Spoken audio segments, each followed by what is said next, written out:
Hey everybody and welcome. In this video we're going to talk about OpenBOM formulas and rollups. Rollups are a way of calculating a particular value for a property at the top level of your product. Cost or weight is a great examples of rollups.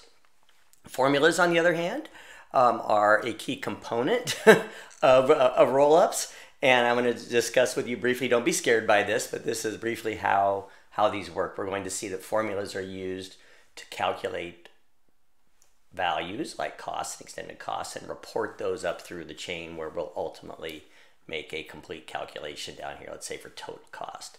So don't be scared by this. There's a lot of information in the help that'll take you through all this step by step, but I'd like to start by just returning back to our demo data. This is the wireless router, and this is the bill of material for the wireless router. But I'd like to start at the in the catalog, and for one particular reason is that formulas can be used in a lot of different places in OpenBOM.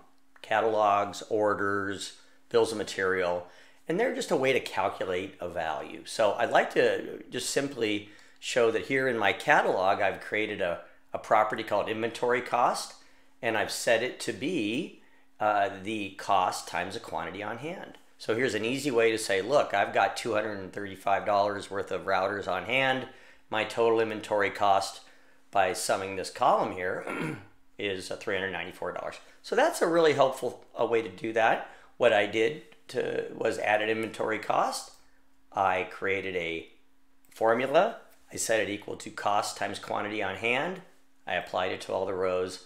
And then finally, I turned on the enable totals feature, and I have the totals turned on here, and we see that's the total of our inventory. So that's one place where formulas are really helpful in catalogs. Let's jump over to bills of material. It's a little more interesting here. So there's two things I'd like to show you here.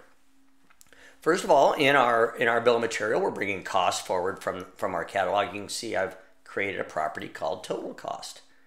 Total cost is the cost times the quantity. And again, I've applied it to all the rows. I've indicated that I want to do a multi-level roll up on it. I'm supposed to always set this to quantity. So for now, we're gonna perform that operation, and I'll quickly see that my total cost here is $20.63. So OpenBOM just summed that up for us. There's a couple of settings in the formula dialog that I'd like to draw your attention to that are really powerful. And the first is the ability to denote an item or a bill of materials as purchased.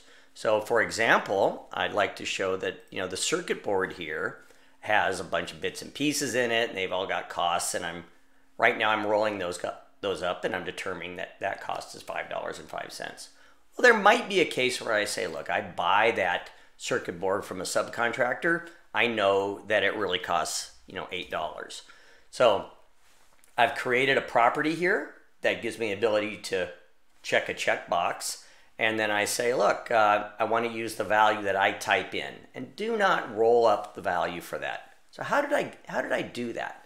So in the formula calculation, there is a condition that says do not roll up, and I've set it to purchased item equals true.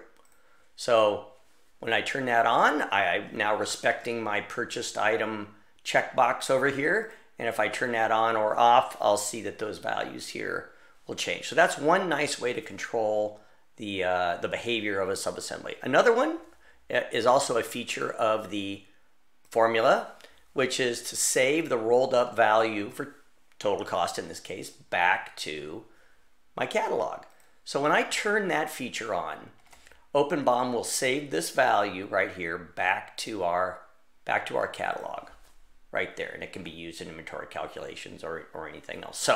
So that is a quick summary of roll-ups and formulas. Keep in mind that you can roll up any property that exists in your sub-levels up to the top level, and using the controls that I showed there in the formula dialog, you can control the behavior much more precisely. So take a look at help.openbom.com for more information there, and of course I'd love to hear from you at support@openbom.com. Thanks.